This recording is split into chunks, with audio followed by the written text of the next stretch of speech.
문재인 대통령이 다음 주 분위기 쇄신과 내년 총선 이후까지를 준비하기 위해 참모진 개편을 단행할 것으로 알려졌습니다. 임종석 비서실장과 윤영찬 국민소통수석 등의 교체가 예상되며 후임 비서실장에는 노영민 주중대사가 유력합니다. 청와대 특별감찰반의 민간인 사찰 의혹을 제기한 김태우 수사관이 검찰에서 9시간 동안 조사를 받고 어젯밤 늦게 귀가했습니다. 김 수사관은 자신의 상관이었던 박형철 반부패 비서관을 비밀누설 혐의로 조만간 고발하겠다고 밝혔습니다. 밤사이 미국 뉴욕 증시가 애플의 실적 악화 영향으로 크게 출렁이며 2%대 급락세를 보였습니다. 독일과 프랑스 증시도 1% 넘게 하락 마감했습니다. 극단적인 선택을 예고했다 발견된 신재민 전 기획재정부 사무관이 분당 서울대병원으로 옮겨져 일반 병실에서 치료를 받고 있습니다. 신 전 사무관의 대학 동문과 부모는 각각 입장문을 내고 사퇴 진정을 호소했습니다. 한일 레이더 갈등과 관련해 국방부는 일본의 주장은 객관적 증거가 될 수 없다며 강경 대응 입장을 밝혔습니다. 국방부는 조만간 일본의 주장을 반박하는 영상을 제작해 공개할 계획입니다. 오늘은 한파 대신 미세먼지가 기승을 부릴 것으로 보입니다. 중국발 스모그가 유입되면서 충북과 중서부 지방의 미세먼지 농도가 짙어지겠습니다.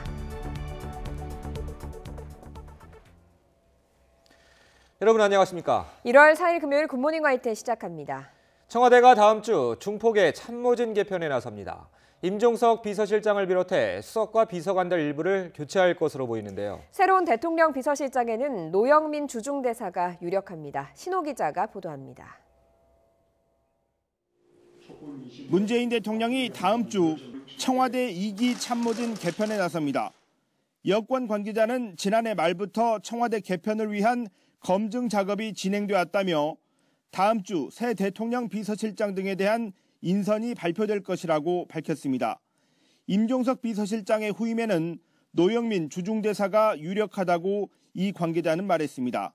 노영민 대사는 2012년 대통령 선거 당시 문재인 후보의 비서실장을, 2017년 대선에서는 조직본부장을 맡았던 문 대통령의 최측근입니다. 비서실장과 함께 청와대 참모진 가운데 내년 총선에 출마할 의사가 있는 주요 수석비서관도 중폭 이상으로 교체될 것이라고 이 관계자는 설명했습니다.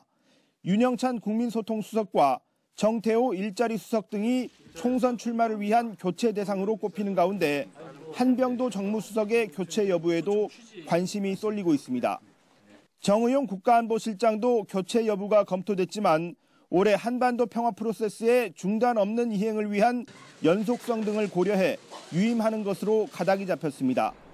이번에 단행될 참모진 개편의 핵심은 공직기강 해이 사태 등으로 어수선해진 분위기 쇄신과 내년 총선 이후까지를 책임질 새 진용 구축이 될 것으로 보입니다.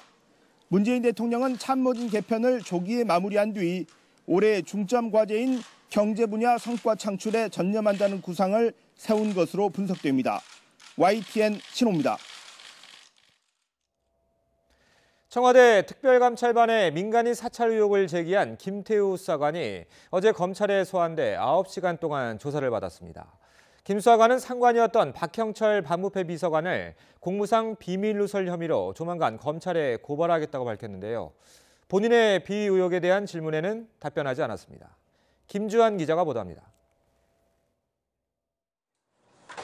청와대 특별감찰반원 출신 김태우 수사관이 조사를 마친 뒤 검찰청사를 빠져나옵니다.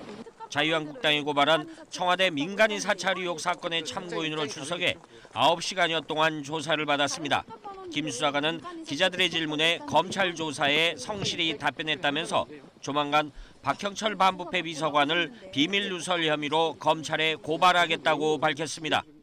박형철 비서관에 대한 고발장은 언제 제출할 계획이십니까? 네, 조만간요. 검찰은 김 수사관을 상대로 자신이 폭로한 청와대 근무 당시 첩보를 생산한 경위와 윗선의 지시 여부 등을 캐물은 것으로 전해졌습니다.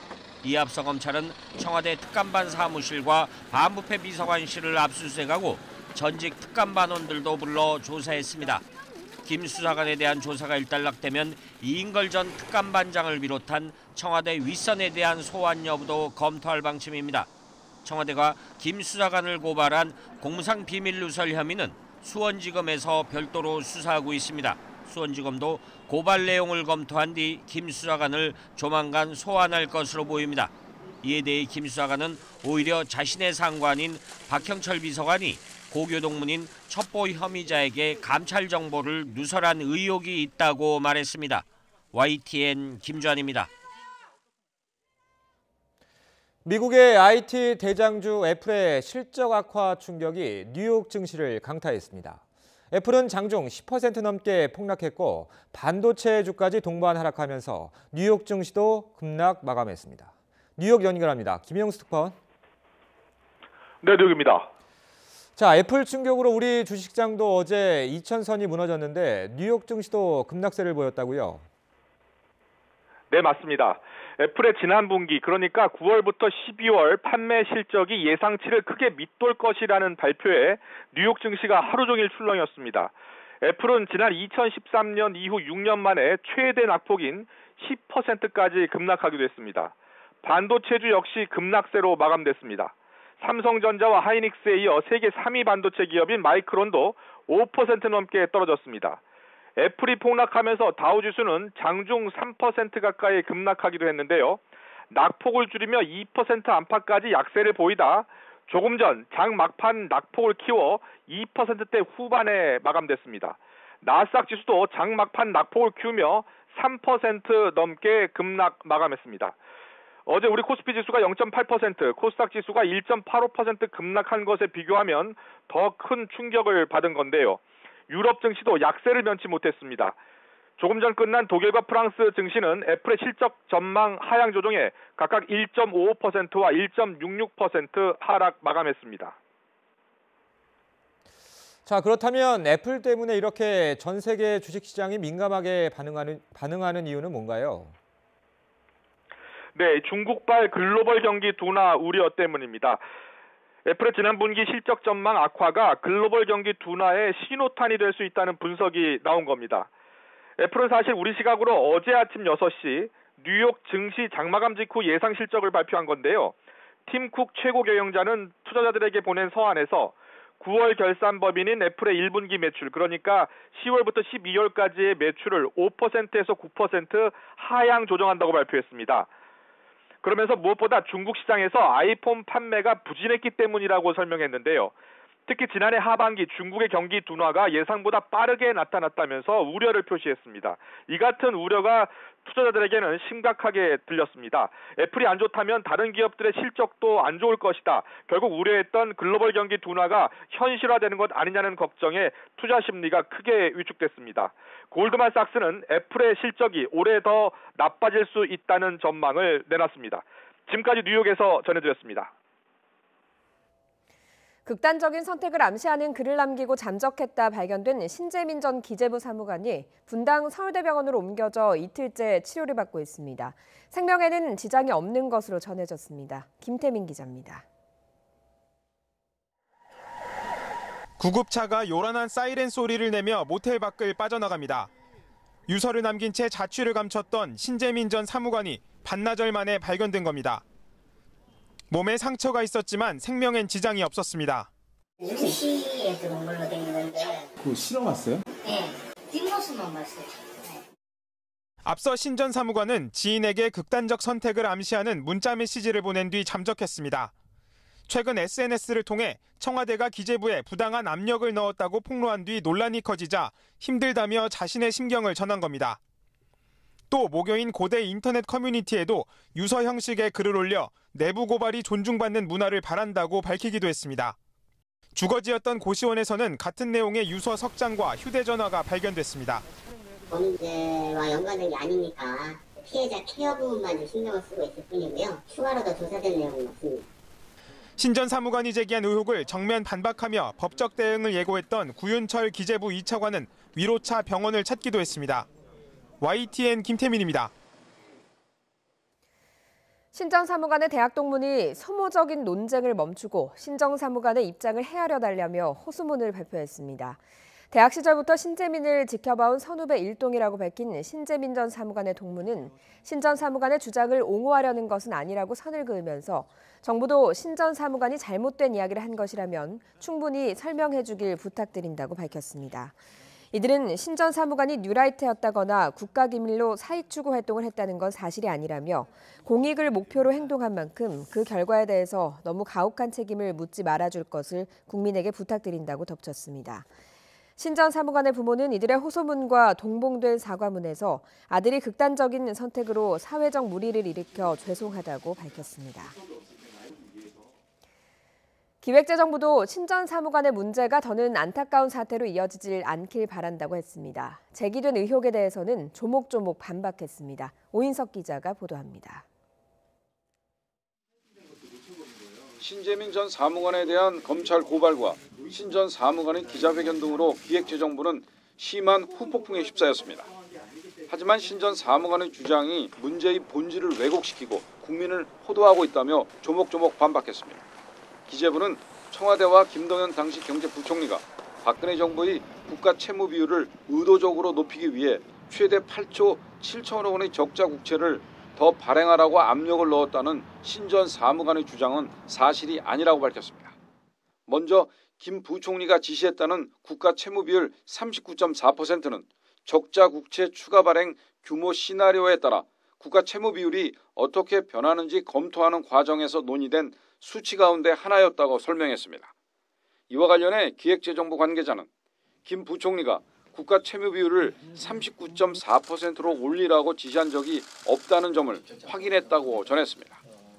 차용환 당시 청와대 경제정책 비서관이 적자 국채를 더 발행하라며 압력을 넣었다는 주장도 사실이 아니라고 일축했습니다.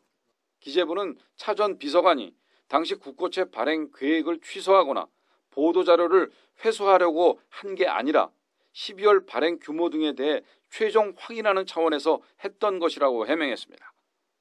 차용환 현 국무조정실 2차장도 기자들에게 보낸 이메일을 통해 국채 추가 발행에 자신이 압력을 넣었다는 신 전 사무관의 주장은 맞지도 않고 있지도 않은 일이라고 말했습니다. 연말 경제 상황과 금융시장 여건 등을 종합적으로 감안해 협의 끝에 기재부의 결정을 받아들여 적자 국채 발행은 하지 않기로 한 것이라고 덧붙였습니다. 신재민 전 비서관이 청와대와 김 부총리가 압력을 넣었다고 주장한 8조 7천억 원의 적자 국채는 실제로 발행되지 않았습니다. 인천 부평의 중소중견기업 현장 간담회에 참석한 홍남기 부총리는 신 전 사무관의 문제로 안타깝고 마음이 무겁다고 밝혔습니다. 신 전 사무관에 대한 어떤 신상 문제가 더 이상 그런 안타까운 사태가 결코 일어나지 않도록 간절하게 제가 바라고요. 홍 부총리는 적자 국채 발행 압력 등 신 전 사무관의 주장에 대해 기재부를 책임지는 입장에서 다음 기회에 설명하겠다고 말했습니다. YTN 오인석입니다. 최근 큰 불이 났던 강원도 원주 중앙시장 근처 전통시장에서 하루 만에 또 불이 났습니다. 곳곳에서 화재가 잇따랐는데 이 소식은 류충섭 기자가 종합했습니다. 소방관들이 불길을 잡기 위해 온 힘을 쏟고 있습니다. 어젯밤 원주시 중앙시민 전통시장 상가에서 불이 나 30여 분 만에 진화됐습니다. 이 불로 점포 10곳이 탔고 상인 3명이 연기를 마셔 병원에서 치료받았습니다.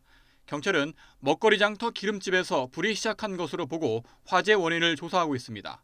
앞서 지난 2일 이번에 불이 난 곳에서 300m 떨어진 중앙시장에서 불이 나 점포 40여 곳이 피해를 봤습니다. 어제 오후 경기도 군포에 있는 불가마 사우나 시설에서 불이 나 20분 만에 진화됐습니다.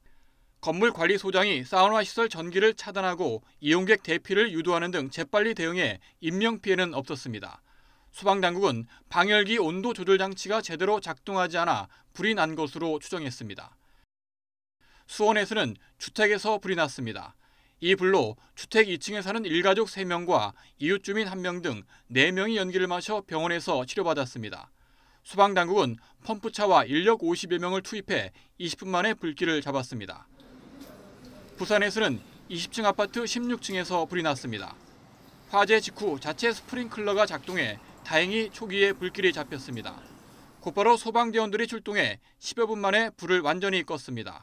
경찰은 합동 감식을 통해 정확한 화재 원인을 조사하고 있습니다. YTN 유충섭입니다.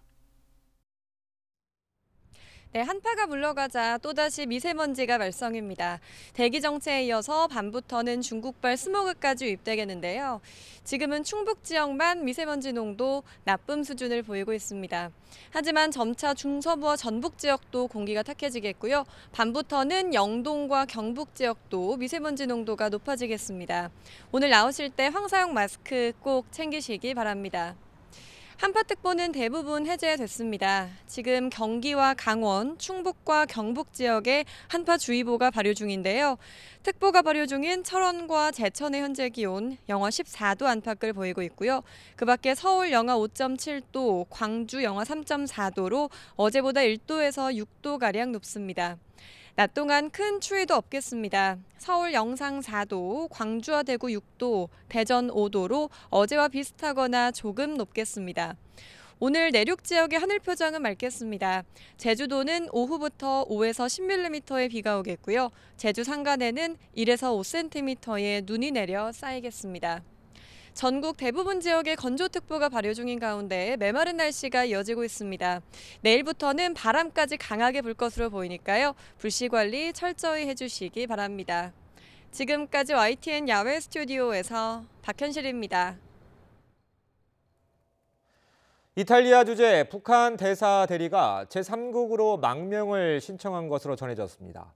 외국에서 근무한 북한 외교관의 망명이 알려진 건 우리나라에 온 태용호 전 영국 공사 이후 처음입니다. 김지선 기자입니다. 북한 핵미사일 실험이 한창이던 지난 2017년 10월, 이탈리아 정부는 문정남 북한 대사를 추방했습니다. 북한은 이후 1년이 넘도록 대사를 새로 보내지 않았고 조성길 1등 서기관이 대사 대리를 맡아왔습니다. 조 대사 대리가 최근 가족과 함께 잠적해 제3국으로 망명을 타진 중인 것으로 전해졌습니다. 국정원은 국회 정보위 간사단 보고에서 조 대사 대리가 지난해 11월 초 부인과 함께 공관을 이탈해 잠적한 것으로 확인됐다고 밝혔습니다. 조 대사 대리가 한국행을 희망했는지는 확인되지 않고 있다고 국정원은 설명했습니다. 다만 잠적한 최근 2달 동안 국정원에 연락을 취한 적은 없다고 덧붙였습니다.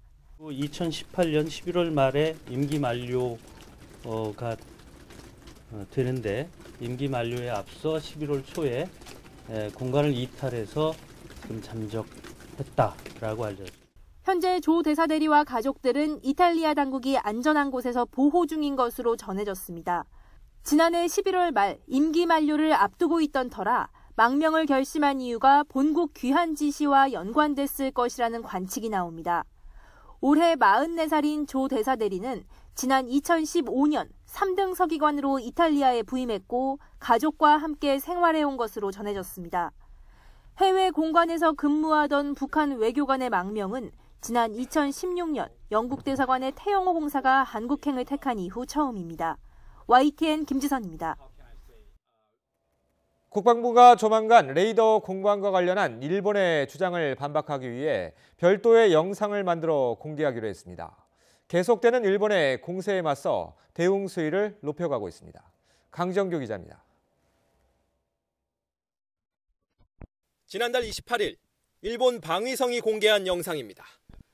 일본 초계기가 우리 해군 광개토 대항함을 감시하고 있는 장면에서 화기 관제 레이더가 탐지됐다는 붉은색 자막이 깜빡입니다. 우리 함정을 근접 촬영한 영상과 함께 레이더가 초계기 쪽으로 회전했다는 일본 조종사들의 교신 내용까지 공개하면서 자신들에게 총구를 겨냥했다는 주장을 펴니다.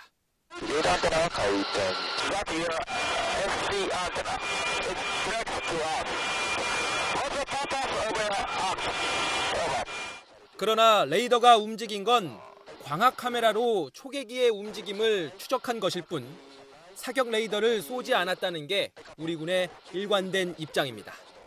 또 화면 속 화기 관제 레이더가 탐지됐다는 경고 자막 역시 일본 방위성이 일부러 집어넣은 일방적 주장일 뿐 객관적 증거가 될 수 없다고 일축했습니다. 무엇보다 일본이 사격관제 레이더 가동에 위협을 느꼈다면서도 회피 기동을 하지 않고 우리 함정 주변을 맴돌며 적어도 비행을 한 건 오히려 사과를 받아야 할 대목이라고 강조했습니다.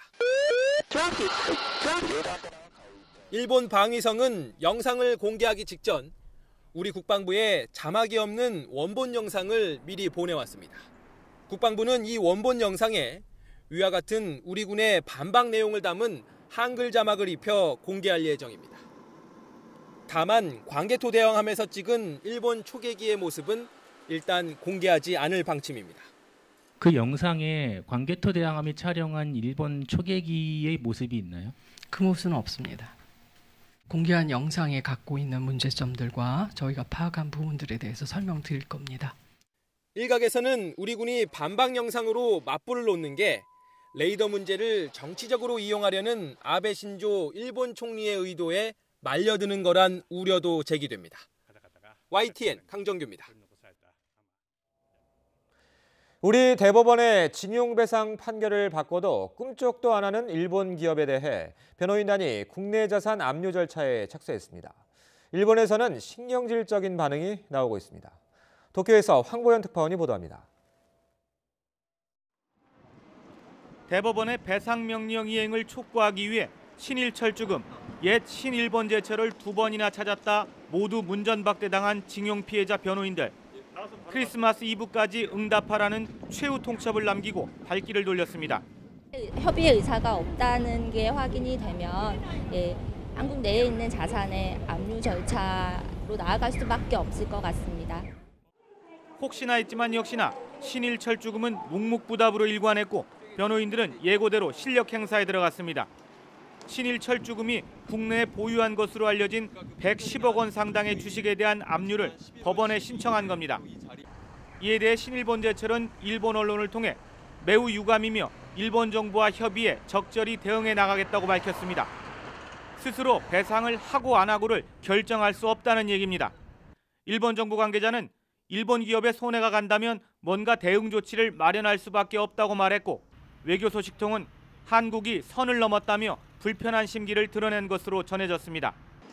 전문가들은 압류가 결정되고 주식 매각 등 그 이상의 단계까지 간다면 일본 정부도 실제적인 대항 조치에 나설 가능성이 크다고 예측하고 있습니다. 差し押さえまで行ってさらに一歩進むことになると日本政府としてもそれに対抗するような報復措置を取らざるを得ないようなその段階に進んでしまう. 우리 외교부는 압류 신청은 대법원 판결에 따른 사법적 절차의 하나인 만큼 행정부 차원에서 특별히 언급할 내용은 없다고 밝혔습니다. 그러면서도 정부 내에서 이와 관련한 문제들을 여러모로 심도 있게 논의해왔으며 앞으로 관계부처와 민간 전문가들의 의견 수렴을 거쳐 대응 방안을 마련해 나갈 것이라고 설명했습니다. 도쿄에서 YTN 황보현입니다.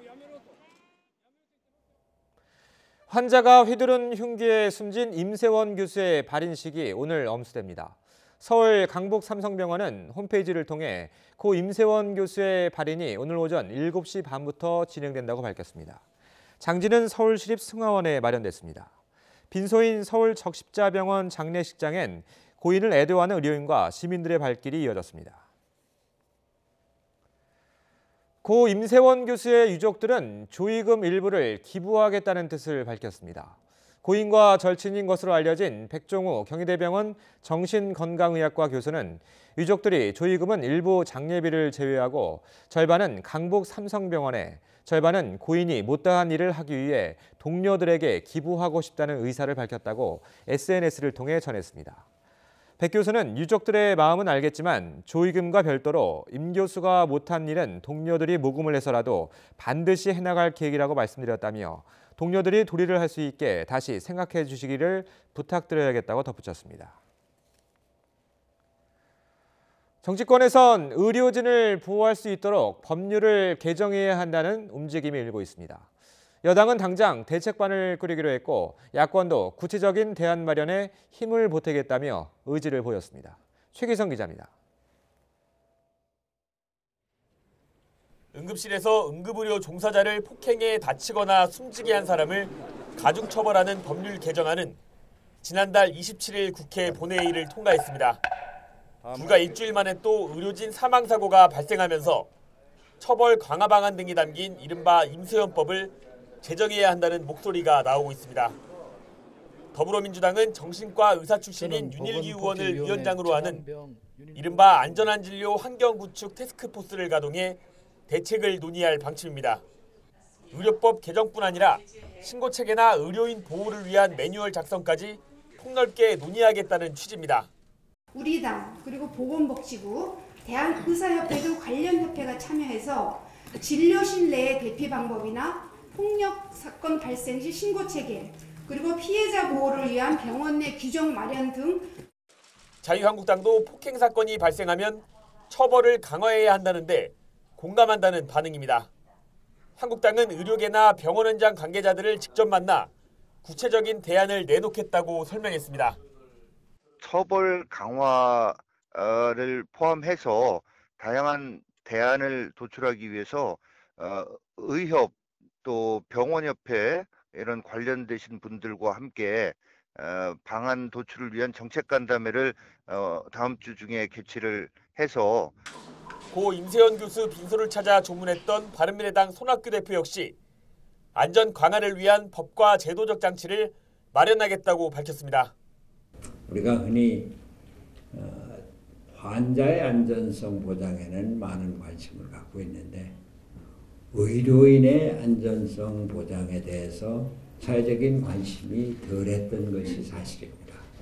임세연법에는 진료실에서 의료진을 폭행하면 징역형 이상으로 처벌을 강화하거나 대피 통로를 설치하는 내용 등이 담길 것으로 보입니다.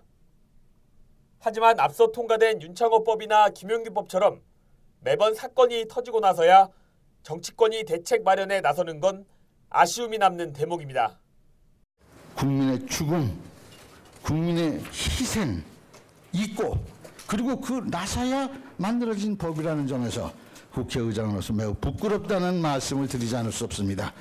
여야 의원들은 오는 9일 국회 보건복지위원회 전체 회의를 열어 관련 내용을 논의할 예정입니다. YTN 최기성입니다. 어제 충남 천안의 한 초등학교 증축공사 현장에서 큰 불이 났는데요. 방학 전이라 학생과 교사 900여 명이 있었지만 훈련했던 대로 침착하게 잘 대피했습니다. 그런데 공사를 하던 건설사가 지난해 화재로 3명이 숨진 세종시 주상복합 아파트 공사업체로 밝혀졌습니다. 이상곤 기자입니다. 시뻘건 화염의 기세, 검은 연기가 하늘 높이 치솟습니다. 충남 천안의 한 초등학교 증축공사 현장에서 불이 났습니다. 건물 전체가 불에 타면서 공사를 위해 설치해놓은 철골 구조물도 그대로 무너져 내렸습니다. 공사 현장과 연결된 학교 건물에 학생과 교직원 등 900여 명이 있었지만 연기를 마시거나 다친 사람은 단 한 명도 없었습니다. 2달 전에 실시한 소방훈련이 대피에 큰 도움이 됐습니다. 안내 방송을 하는 사람, 또 학생들에게 막 전원 대피하라고 소리치는 분, 또 119로 신고하는 분 이렇게 나누어져서 긴급하게 연락이 됐고. 인근 아파트 주민들도 아이들 대피를 도왔습니다. 놀라 학교로 달려온 학부모들은 안도했습니다. 동요돼서 막 불안해하는 모습보다는 아이들이 잘 대피한 것에 대한 자기들 안심한 표정을 저는 느낄 수 있었거든요. 그렇게 평소에 해주신 학교에 일단 너무 감사드려요. 이번 화재는 지난해 세종시에서 발생한 신축 아파트 공사장 화재를 떠올리게 했습니다. 당시 40명의 사상자가 발생했었는데 확인 결과 같은 업체가 공사를 진행한 것으로 확인됐습니다. 경찰은 이번 화재가 작업자들이 증축 건물 5층에서 용접 작업을 하던 중 불씨가 아래층에 있는 단열재로 떨어지면서 발생했다고 밝혔습니다.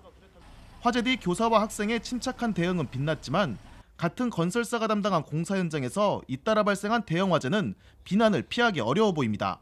YTN 이상곤입니다. 문재인 대통령이 새해 첫 현장 방문 일정으로 스타트업 업체를 찾았습니다. 혁신 창업이 우리 경제 활력을 높이는 길이라고 강조했습니다. 임성호 기자입니다. 문재인 대통령이 스타트업 기업의 아이디어를 3D 프린터로 빠르게 시제품으로 만들어주는 창작 공간을 방문했습니다. 이 3D 프린터가 자연스럽게 내가 머릿속에 있던 모델링 파일을 적층 방식으로 쌓으면서 이게 실제 제품화로 되는 단계를 보실 수 있습니다. 이곳을 거쳐 만들어진 스쿠버 다이빙 장비는 기존 제품의 15분의 1 가격에 생산됩니다. 고객들이 실제 이 제품이 어떻게 활용할 수 있다는 것을 영상으로 이제 준비해 놓은 겁니다. 문 대통령은 창의력과 도전 정신을 갖춘 청년 기업가들의 혁신이야말로 우리 경제가 도약하는 길이라고 강조했습니다. 우리 경제의 활력을 높이고 또 좋은 일자리를 만들기 위해서 활발한 혁신 창업이 반드시 필요합니다. 혁신 창업이 활발해질 수 있도록 2020년까지 아이디어를 상품화하는 창작 공간을 전국 350여 곳으로 확대하고 창업 지원 펀드를 10조 원 규모로 조성합니다. 청년 창업기업의 세금 부담도 낮추고 연대 보증 폐지나 채무 조정 등을 통해 혁신 창업의 재기를 지원합니다. 혁신 창업에 대한 가장 큰 장애가 실패에 대한 두려움인데 실패해도 또다시 재기할 수 있도록 제도적으로 뒷받침하겠습니다. 문 대통령은 이어 서울 성수동 수제화 거리를 찾아 청년 창업자의 수제화 가게에서 구두를 맞추면서 자영업자들의 현장의 목소리를 경청했습니다. 앞서 중소기업회관에서 신년회를 갖고 4대 그룹 총수들도 초청했던 문 대통령은 이달 중소기업과 대기업을 별도로 청와대에 초청해 일자리를 늘리고 기업이 투자할 수 있는 환경을 만드는 방안을 격의 없이 논의할 예정입니다.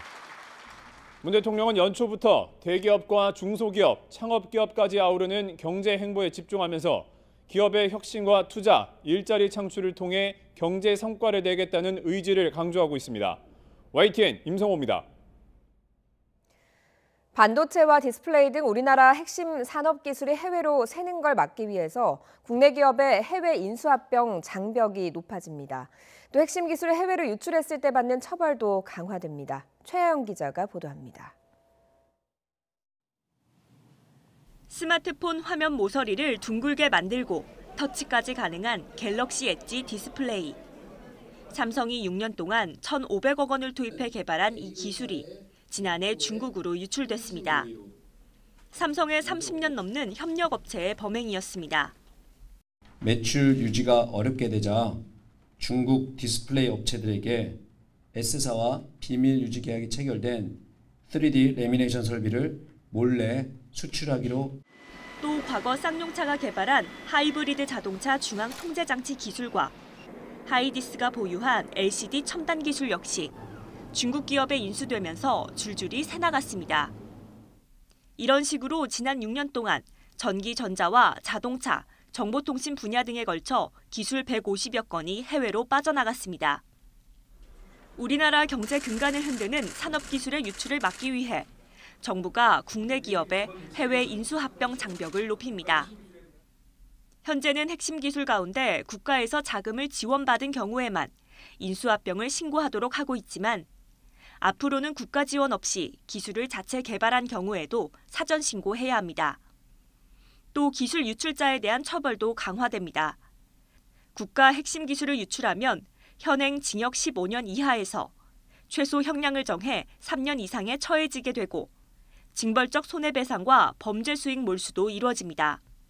고의 중과실로 기술을 유출할 경우 피해액의 최대 3배까지 손해를 배상하게 할 예정으로 있습니다. 또한 기술 유출로 얻은 범죄 수익에 대해서는 환수할 수 있도록 관련법을 개정하여. 하지만 이번 발표에는 해외 경쟁사로 이직하는 등 기술 인력 유출에 대한 대책은 담기지 않아 실효성을 우려하는 목소리도 나오고 있습니다. YTN 최하영입니다.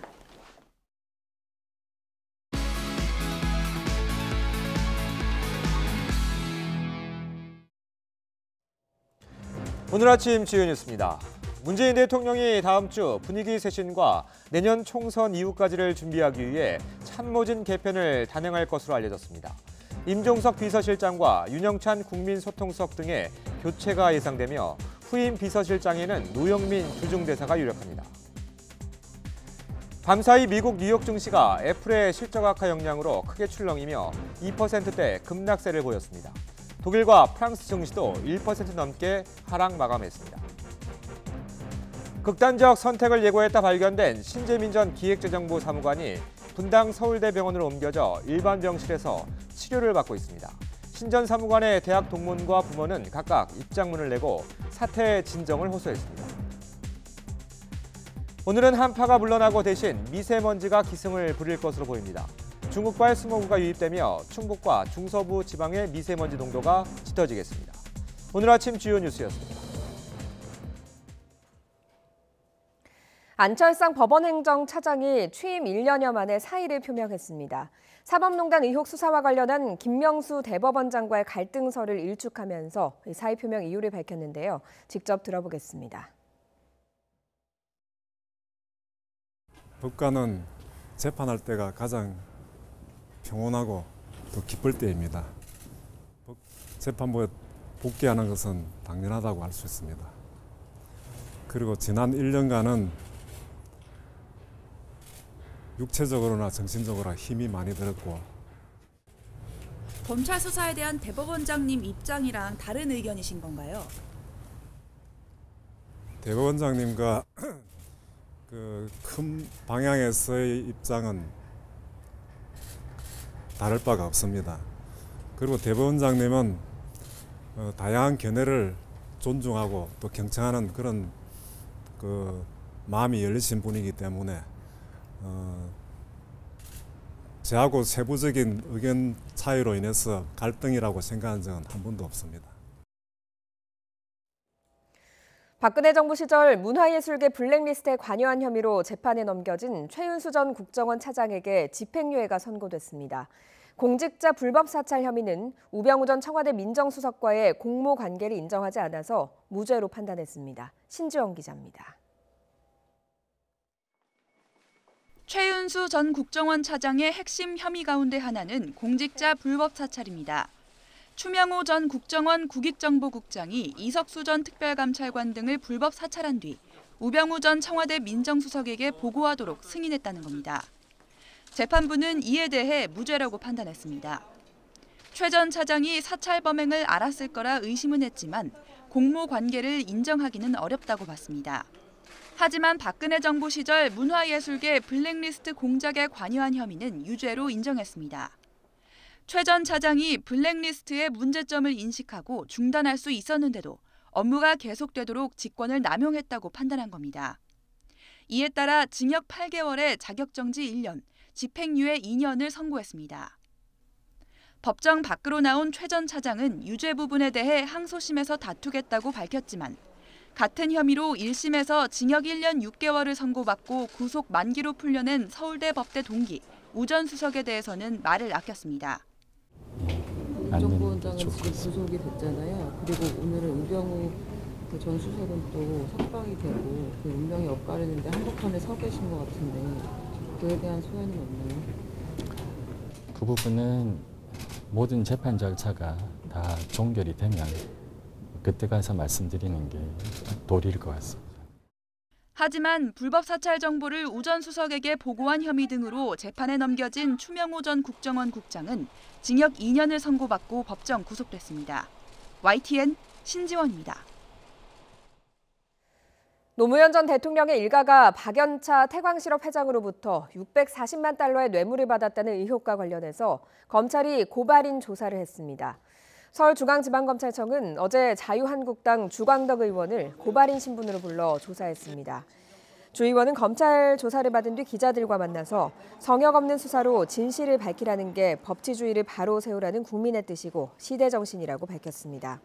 앞서 자유한국당은 지난 2017년 10월 노 전 대통령의 부인 권양숙 여사와 아들 건호 씨 등 일가와 박연차 태광실업 회장을 검찰에 고발했습니다.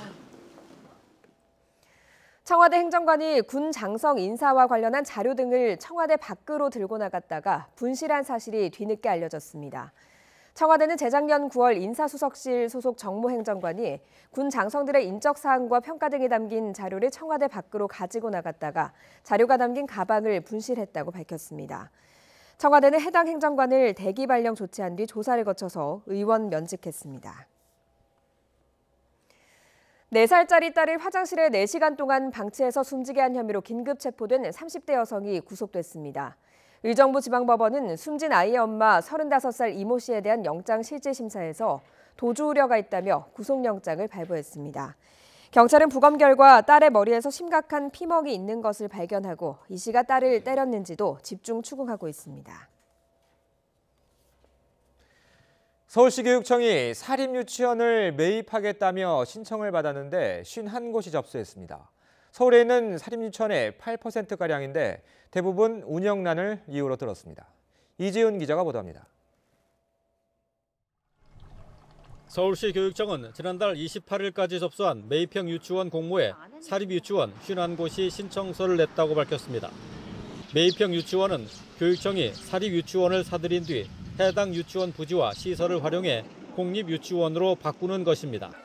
신청서를 낸 51곳은 대부분 운영에 어려움을 겪는 것으로 전해졌습니다. 거기에는 운영난도 일부 있고 원장님들이 한 20-30년 동안 운영하다 보니까 이제 연로하셔가지고 더 이상 이제 유치원을 운영할 수가 없는 상황이고.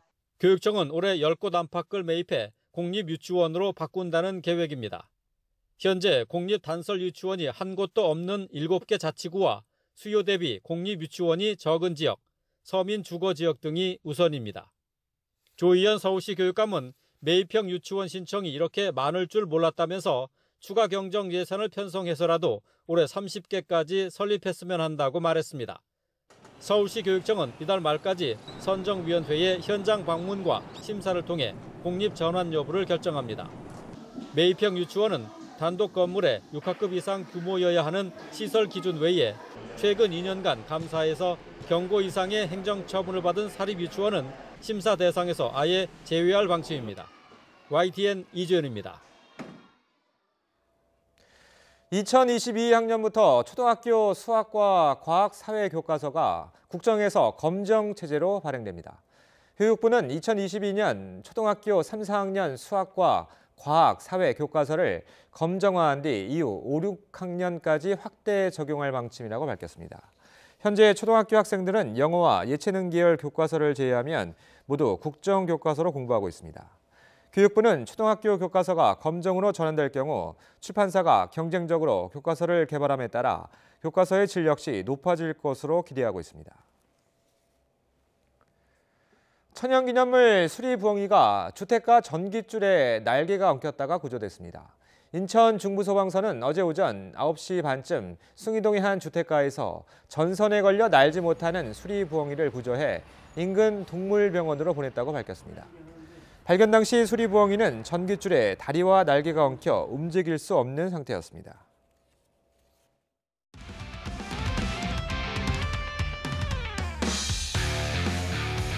스포츠 뉴스입니다.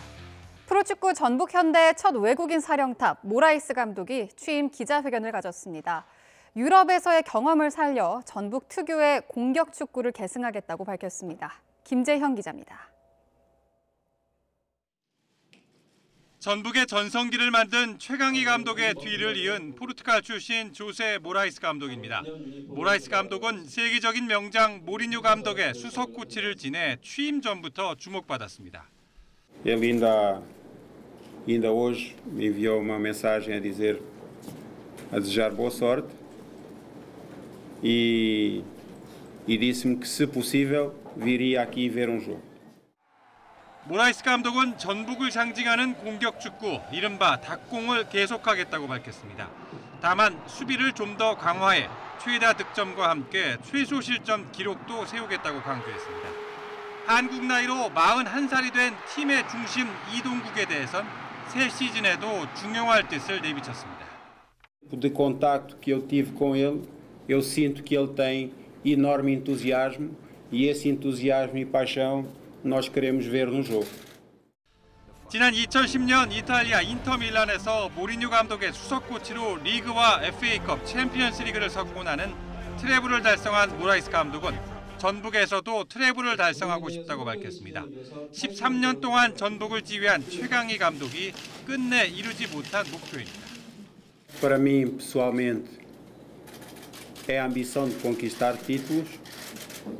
Como objetivo, eu quero continuar. 전북의 첫 외국인 감독인 모라이스 감독은 5일부터 선수단과 새 시즌을 준비합니다. YTN 김재영입니다.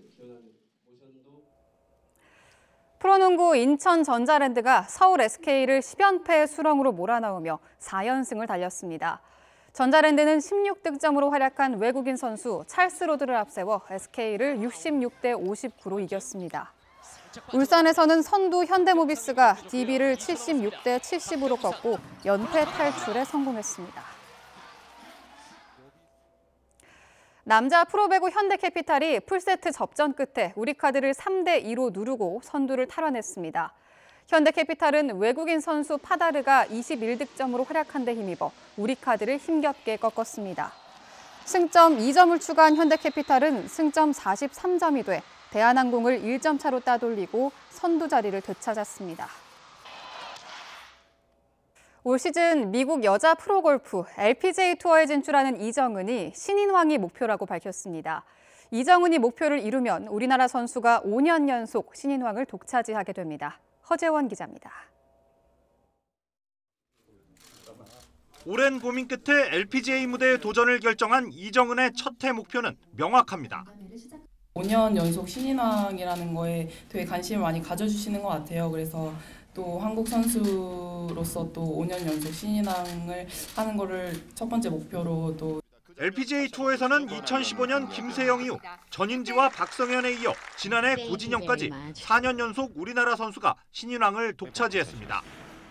올 시즌 26명이 신인 자격으로 LPGA에 뛰어드는데 이정은은 우리나라의 전영인과 함께 가장 강력한 신인왕 후보로 꼽힙니다. 같이 또 첫 해이기도 하고 서로 이야기를 많이 하면서 잘 적응해 나갔으면 좋겠고요. 또 신인왕 경쟁도 하게 되면서 재밌게 쳤으면 좋겠습니다. 신인왕이라는 목표를 달성하기 위해 이정은은 전담 매니저와 캐디를 확정하는 등 차근차근 준비를 해나가고 있습니다. 이달 중순부터 태국에서 3주 동안 전지훈련에 나서는데 숏게임 보강에 집중할 계획입니다. 100m 이내에서 버디 찬스를 최대한 만들기 위해서 좀 숏게임 웨지샷이라든지 퍼터에 집중해서 최대한 3주간 훈련을 열심히 할 계획입니다. 이정은은 다음 달 7일 개막하는 호주 오픈에서 올 시즌을 시작합니다. 2017년 국내 무대 전관왕, 지난해 상금과 평균 타수 1위를 차지한 핫식스 이정은의 미국 무대 도전이 본격적으로 시작됐습니다. YTN 허재원입니다.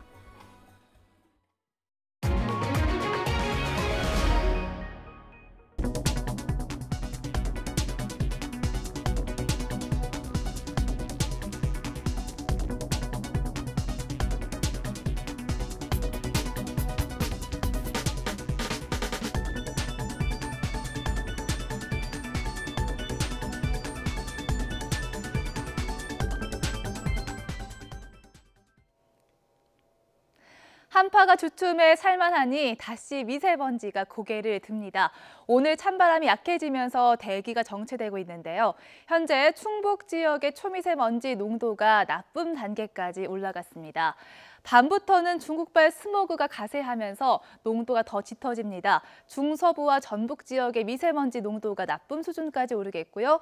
영동과 경북 지역도 한때 나쁨 수준을 오르내릴 것으로 보입니다.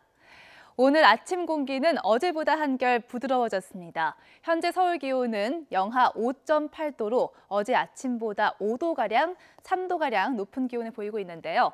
낮 기온은 영상 4도까지 올라서 예년 수준을 웃돌겠습니다. 오늘 내륙 지역은 비 예보 없이 구름만 많이 끼겠습니다. 하지만 제주도 지역은 오후부터 비가 조금씩 오겠고요. 제주도 산간 지역은 최고 5cm의 눈이 날리는 곳도 있겠습니다. 전남 해안은 밤부터 빗방울이 조금씩 떨어지겠습니다. 대기는 여전히 건조합니다. 현재 중부와 영남을 중심으로 건조특보가 내려져 있는데 서울은 벌써 일주일째 건조경보가, 강원 산간 지역은 10일째 건조경보가 지속되고 있습니다. 현재 기온은 어제 아침보다 1도에서 6도가 높습니다. 서울 기온 영하 5.8도, 대구 영하 5.5도, 부산 1.9도, 제주 2.8도로 해안과 제주를 제외한 대부분 지역이 영하의 기온을 보이고 있습니다. 낮 기온도 어제보다 1, 2도가 높겠습니다. 서울이 4도, 청주 4도, 안동과 대전 5도, 대구와 광주 6도, 부산은 9도까지 오르겠습니다. 이번 주말도 대체로 맑은 가운데 큰 추위는 없겠습니다. 내일 아침 서울 기온은 영하 7도, 낮 기온은 1도로 예년 수준과 비슷하겠고요. 내일은 미세먼지도 점차 옅어질 것으로 보입니다. 날씨 정보였습니다. 굿모닝 YTN 2부 잠시 뒤에 이어집니다.